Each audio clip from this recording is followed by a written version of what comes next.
Hello, I'm Jeff, and I just wanted to wish my father, Randy Henniger, a happy 30th cancer-free day. When he got cancer back in the 80s, I was 5 years old.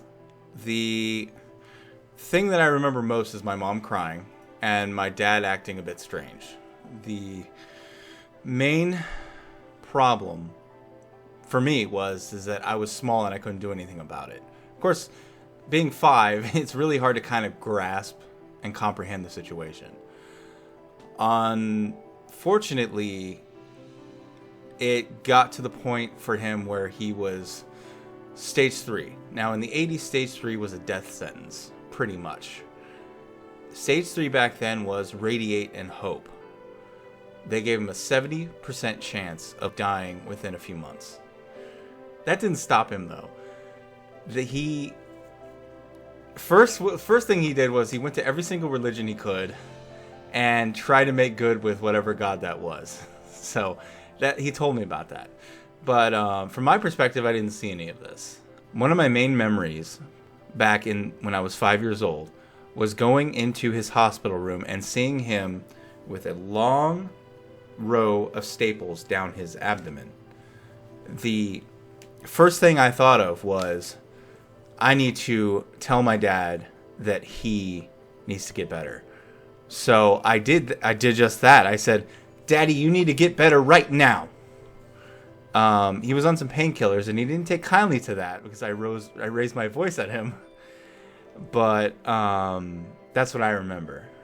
Moving forward, after my dad had his colostomy, he found me doing spitballs on the roof of the bathroom. And he fell and hit his colostomy against, I think it was the shower head, because he was up trying to get him.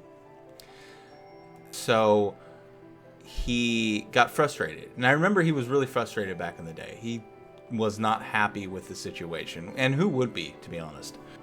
So after he hit his colostomy, he got really angry. And he was bitter and sort of talking about how he doesn't have a back, he has a front. And my split-second reaction was, because of that front, you are still alive. Now, I really think that was a turning point for him.